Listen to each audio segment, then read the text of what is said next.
Hello everyone and welcome back to my equestrian lifestyle channel. For those that are new here, please press subscribe and like this video to become part of our magical journey around the world. You all know about Costa, my sweet thoroughbred, but if you haven't, well, watch my other videos. Come on, catch up. The last few years have not quite been kind to him, feet-wise. Just as context, we retired him for a number of years, as he started getting issues with his tendons, and I also outgrew him, experience-wise, but there was no way I'd give up on him and sell him, He was way too complicated to ride for someone anyways, unless they wanted him as a happy hacker and not a competition horse. But even then, I wasn't going to sell my baby boy. Anyway, long story short, we had him stabled in Centurion, close-ish to my university, so I could ride him for fun, along with my IT friend who also stabled there. During university, which was 4 years of studying law, I would go ride Ablesse at Dominic Alexander's yard, and then if I had time before my next class would begin in the late afternoon, because I was driving back and forth, I would go visit Costa and ride him as well. Weekends were spent looking after both horses, which meant my social life was non-existent. But I preferred it that way. I had social anxiety even at that age, and a Greek mother. We've all seen that movie. So parties were out unless my older sister chaperoned.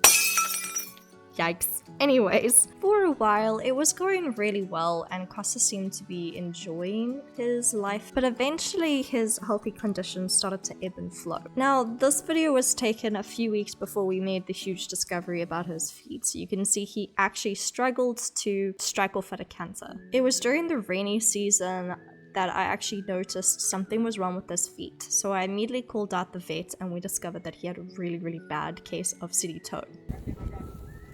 Here, it's up. Yeah? Yeah.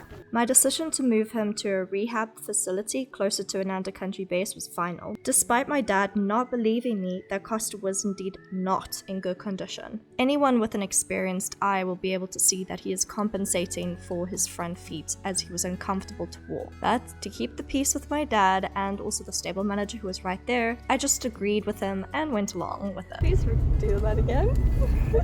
No, Go I on. do it to entertain the children. Please just entertain my viewers. Just entertain my viewers, go on. 1, 2, big dinosaurs. 4, big 5, big 6, big dinosaurs. 8, big 9, big dinosaurs. 10 big dinosaurs. Oh, this is my favorite one. 3 blind jellyfish. 3 blind. I hope you guys enjoyed Shell's nursery songs. Give it up for Shell!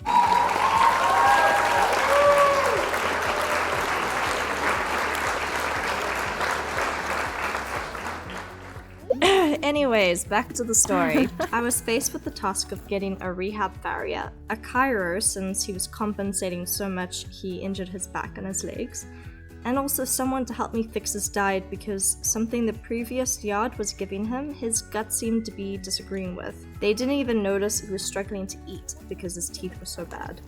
I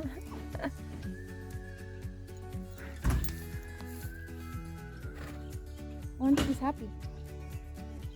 He's excited.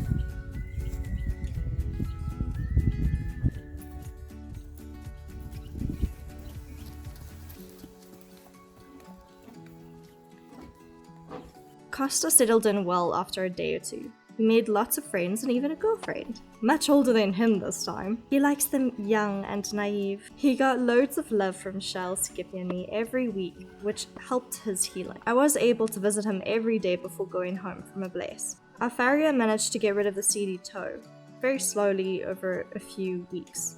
His hoofs no longer looked like Swiss cheese. I was still angry at his previous farrier because surely you would notice this issue instead of saying he was fine when clearly he's not. And let's not even talk about the stable manager not noticing either. After a few months he was able to walk again and the bacterial infection was gone. We were so relieved. Finally I could ride him again when Easter arrived and we went for a lovely ride around Kailami.